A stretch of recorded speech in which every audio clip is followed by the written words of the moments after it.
Taiwan is bursting with heaps of fun places to explore. Join me, Amber Hatfield, as I hit up travel hotspots, soak up some culture, and hunt down hidden gems. Let's go! Hello and welcome back to Let's Go. I'm your host, Amber Hatfield, and today I'm going to be talking with Jason Huang. Jason is the co-founder and CEO of the non-profit organization called Rethink, which is an environmental education organization that is actively involved in the protection of Taiwan's coasts and beaches and mountains, oceans. They are involved in activism and conservation and education. So it was really lovely to talk to Jason Huang. This episode is going to be the first of two parts where I discuss with Jason all about Rethink, how the organization got started, what it is that they do, what their goals are, what their aims are, some of the challenges that they have faced as well. So settle in. I hope you enjoyed this conversation because it was really great for me to chat to Jason about these things. And I think there are things that are very related to travel because we should be thinking about how are our actions impacting the places that we travel to as well, and how can we be part of being a considerate consumer or a considerate traveler when we're traveling to new places as well. So I hope you enjoy this interview and stick around for part 2, which will be coming out next time. So would you kind of begin by telling me a little bit about yourself and your background, what you studied and what you've kind of done before? Okay, I'm Zhiyang, probably just call me by Jason. And I studied English back in my college life. And then I kind of be part of some startups teams and groups after graduation. And then I think I founded Rethink with my co-founder, Daniel Gruber, which is an American from Wisconsin. It was first launched in 2013 and till 2017 or 16 we set it as an official nonprofit organization, so it just brought us all the way here till now. Okay, so can you tell me a little bit more about Rethink, what it is and what it is that you guys do? Okay, Rethink is a nonprofit, also the environmental group. Actually the environment group is very common in Taiwan. As you can see, all the big ones, all the who have been working for Taiwan for so many years. There are quite a lot of like very great environmental groups in Taiwan. But I think what makes Rethink a bit special is like, first, our specialty is more like social media, marketing or PR. So that makes us kind of stand out in the period of social media. So we're more like a PR firm or consulting firm, but in the disguise of nonprofit. So what we are selling is actually the environmental issues or the like marine debris, recycle or circular economy topics, but we try to make every material be as appealing as possible to the public by we kind of redesign it and content marketing it, and also we do a lot of like partnership with the business and corporates. The goal of it is to break through the echo chamber because I think especially in the time of social media, we got very easily to get stuck in our echo chamber that all the environmentalists or the people who already cared about the environment. But what we should really reach out to is those who are not yet, by reaching out to a lot of different industries, different brands. And so that we can reach out to a lot of like all the consumers, all the fans, followers of theirs. So maybe tell me a little bit about what kind of was the impetus or like a pivotal thing that made you start Rethink in the first place? Was there like something that made you want to start this nonprofit? I actually took myself as an ordinary Taiwanese back in my early ages. And it was not until I met Daniel Gruber, the other co-founder of Rethink. And we were colleagues back in the elementary school because I was doing my alternative military service and he was a foreign teacher back then. I was quite surprised by his perspective about the nature and about Taiwan. Because as an ordinary Taiwanese people, we got very distant from the nature because we're scared of the high mountains, we're scared of the oceans. They might, I don't know, sharks and ghosts. It's just like very cultural thing. And also historical thing. So we get very disconnected from the nature and the oceans, the mountains. Until I met Daniel, he brought me to like natural sites, all the hidden natures. And I was quite surprised by all the beauty of the nature, or the whole new perspective of seeing Taiwan's land and nature.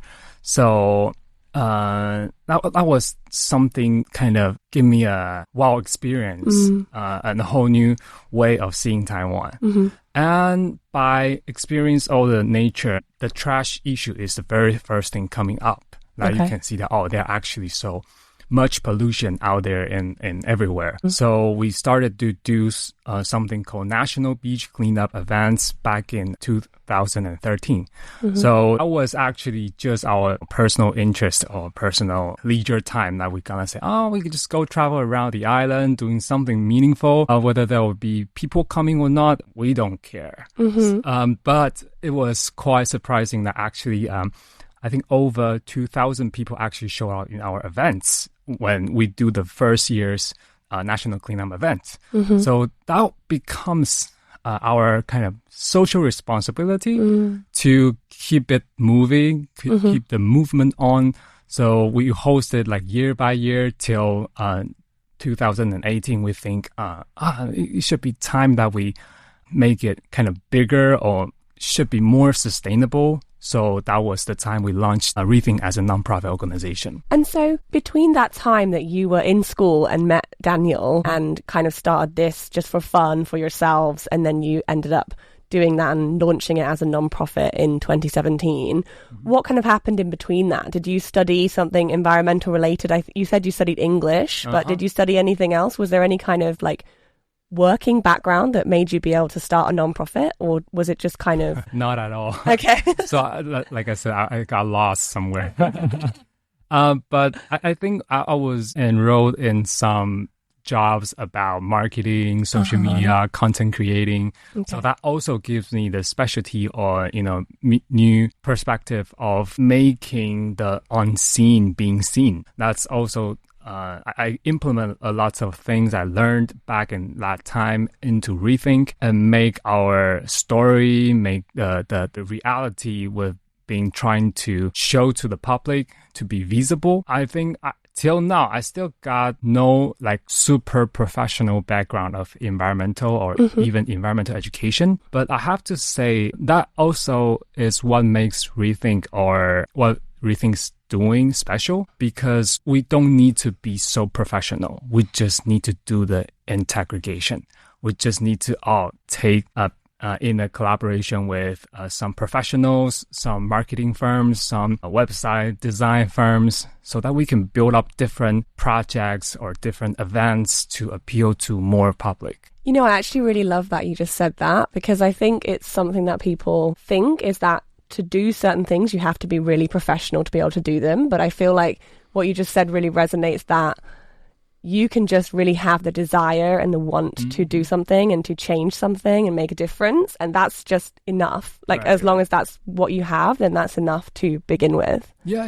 So that's also a trend I've been seeing, that a lot of like young people or Generation Z, they have been kind of devote themselves or devote their specialty into sustainability field. And that also, the fact is that they don't have to be so professional. They just need to play by their part, and maybe they do have the specialty of marketing, environmental engineering, but that's just a thing of collaboration. You just need to find the best teammates to really create the final impact. Yeah, that's really great. So you talked a little bit just now before about how you were just this normal Taiwanese guy. You didn't really see the beauty of like Taiwanese environment and stuff like that. But I guess I'm wondering if there's something specific about Taiwan that makes it a good place to have organizations like this, because I mean, maybe there's certain endemic species or certain kind of, you talked about marine conservation. Is there certain things that are particularly important about Taiwan to save? Yeah. I think first of all, Taiwan is surrounded by oceans. People may be disconnected from it, but they understand we are being surrounded, we are hugged by the oceans. So we are the children of the oceans, the children of the pirates. So we actually have, I think, something's running through our veins that tells us it is important that you still have the connection. You have the responsibility to protect it. So I think that's a very fundamental thing at first. And also, among all the environmental issue, I think it's very interesting that waste management and also marine debris is the top priority of all the issues from my perspective. Because unlike other countries, Taiwan has very limited capacity or land for landfill, for incineration. So it's really common or very frequent to see that, there are lots of like trash mountain piling up somewhere by the ocean or in a deep mountain village or stuff. So that's all is telling us that the capacity of the waste, capacity of the landfill is running out. And so that makes it very urgent to see that the trash amount is way beyond imagination. And also the importance to stop everything, to stop the waste from the resource. So we gotta do, plastic reduction or the trash management. So I think that's the environment limits for Taiwan makes the waste management issue is quite important, and I think it's very special from other countries. Yeah, that makes a lot of sense then you say it that way. Yeah, let's talk a bit about the marine conservation part, because that's the part that I actually kind of found you guys from, is that seeing, maybe it might even have been an Instagram post and then some other kind of social media things that talked about your beach cleanups, which is the kind of marine conservation part. So let's talk about beach cleanups, because I feel like that's the main thing that you guys maybe are known for by a lot of people. So can you talk about how those are, how important those are for your organization? The beach cleaning events is the very first thing we start doing. And till now, it has been more than, I think, 10 or 12 years that we've been hosting all the beach cleanup events. And I personally have been participating probably more than 100 or 200 events already. I don't know why. But I have to be honest, for me, doing the beach cleanups or the marine debris collection is never the solution, because it's a very systematic problem that you need to stop the trash from the source, instead of, picking them up at the end of the issue.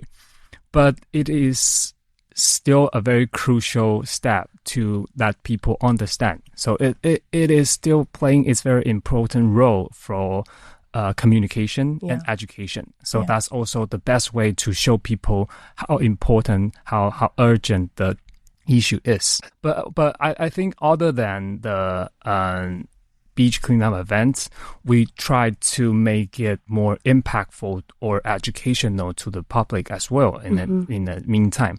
So we've been doing something like data collecting. So we build up a database of marine debris, an online website called the Guidebook of Marine Debris, so that the public really understand, what are all the marine debris items, and what do they come from, and what are they, and what should we do with them, and what's the connection between our daily lives with the marine debris pollution problem. So I think also, other than that, we do a lot of like trash surveys, and which is also done by lots of nonprofit organizations, including like the beach trash screening monitoring.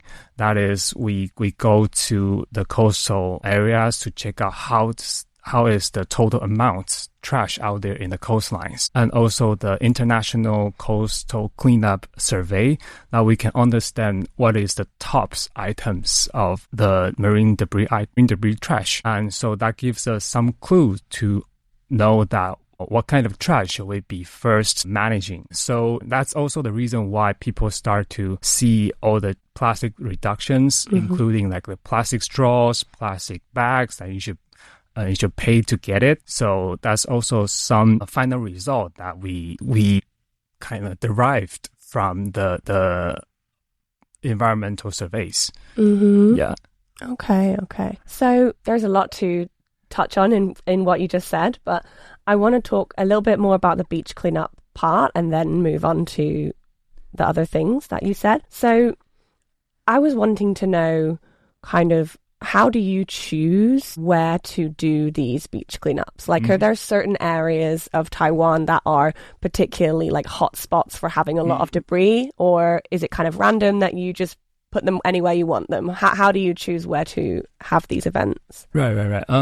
They are actually hotspot for the marine debris. It may because of the tides, the trends, and the seasons, and all the economy activities. So like in the northern coastlines of Taiwan, you may see a lot of like international trash, like something is in simplified Chinese or something like in Korean, Japanese. And so that is bring all the way from the other countries by the ocean. There are actually lots of surveys trying to make sure where the hotspots are. So we will try to choose the best intersection of different criteria, including there should be a lot of trash, and that's also a hotspot. But the other part of that, the traffic itself and also the venue should be feasible for the public to access.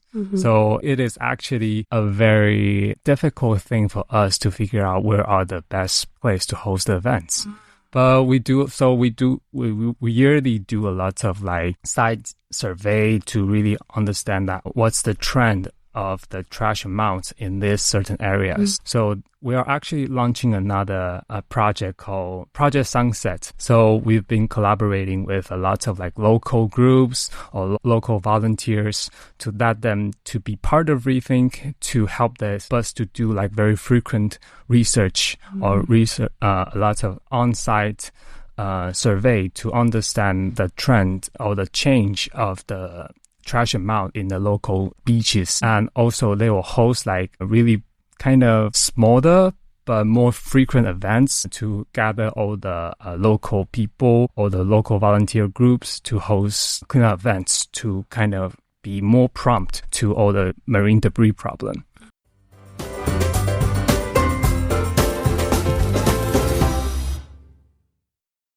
In next week's episode, you'll hear a little bit more detail about what kinds of events are run around Taiwan in terms of beach cleanups. I hope you enjoyed listening to this episode and Jason and I's chat about marine conservation and environmental issues and what Rethink is doing in those areas. Don't forget to come next week and join us when we're going to continue this conversation, and you're going to find out more about marine conservation and environmental conservation in Taiwan. And I will see you there. Bye for now.